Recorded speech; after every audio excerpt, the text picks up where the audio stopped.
The frozen valley was not marked on most modern maps, and even among seasoned explorers, its name was spoken only in fragments, like a rumor no one wanted to finish. It lay deep within a remote mountain range where winter never fully released its grip, a place where sunlight barely touched the valley floor and temperatures dropped low enough to freeze exposed skin in minutes. Locals from nearby towns avoided it completely. They did not warn outsiders loudly or dramatically. Instead, they simply said one thing with calm certainty: no one who entered ever came back the same, if they came back at all.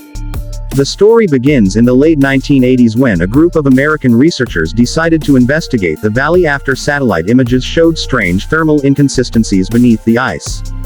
The data suggested something was generating heat far below the frozen surface, something unnatural for a place that cold. Funded quietly and without media attention, the team consisted of climatologists, geologists, and survival experts, all confident in their experience and preparation. They documented their journey carefully, leaving behind tapes, journals, and audio recordings that would later become the only evidence of what truly happened. At first, the expedition progressed smoothly. The snow was deep but manageable, the winds harsh but expected. Their early recordings captured optimism, even excitement. They joked about proving the locals wrong and making history. The valley itself appeared silent when they reached its edge, unnaturally so. No birds, no insects, no animal tracks. The absence of life felt heavier than the cold. One researcher noted in his journal that the silence felt pressurized, as if sound itself was being crushed. On the second night, strange things began to happen. Their radio equipment malfunctioned despite being brand new. Compasses spun without settling on any direction. One member reported hearing footsteps outside the tents, slow and deliberate, but when they checked, the snow was untouched. The temperature dropped suddenly by nearly 30 degrees in less than an hour, something no forecast or model could explain. Sleep became difficult. Several members described vivid dreams of being watched, of standing alone in endless white while something waited just beyond sight. By day 3, paranoia crept in. Arguments broke out over small decisions. One researcher became convinced they were being led deeper into the valley against their will. Another insisted they had already passed the same ice formation 3 times, despite GPS readings claiming otherwise. The valley seemed to distort distance and direction, making progress feel circular.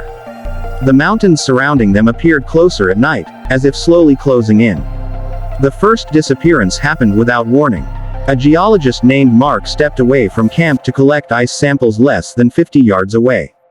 He never returned. There were no footprints leading away, no signs of struggle, no broken equipment. It was as if he had simply vanished into the air. Panic followed, but logic forced the team to continue documenting everything. They searched for hours, shouting until their voices cracked, but the valley absorbed every sound without echo. That night, the remaining members recorded something they could not explain. A low-frequency hum vibrated through the ground, barely audible but powerful enough to be felt in their chests. Some described it as breathing, others as machinery buried beneath the ice. One tape captured a voice whispering a name repeatedly. Later analysis confirmed it was Mark's voice, even though he was already gone. As days passed, the team's mental state deteriorated rapidly. Frostbite set in despite proper gear. Food supplies spoiled inexplicably. Batteries drained within minutes. One member tried to leave the valley alone, convinced he could find a way out. He was found hours later standing motionless, frozen upright, eyes wide open, face locked in terror. There were no injuries, no signs of a fall. His body temperature was far below what should have been possible while still standing. The final recordings are the most disturbing. The remaining survivors spoke in fragmented sentences, struggling to maintain coherent thought. They described seeing shapes moving beneath the ice, massive and slow, following their movements from below. One person claimed the valley was not a place but a mechanism, something designed to trap and erase. Another suggested time itself behaved differently there, stretching moments into hours and collapsing days into minutes. The last known audio ends abruptly with heavy breathing and the sound of snow collapsing. When rescue teams arrived weeks later after losing contact, they found the camp intact but empty. Tents were standing. Equipment was neatly arranged. Journals lay open mid-sentence. No bodies were recovered beyond the one frozen man near the perimeter.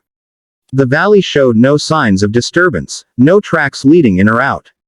Officials classified the incident as an environmental disaster combined with psychological breakdown, but many involved in the investigation disagreed.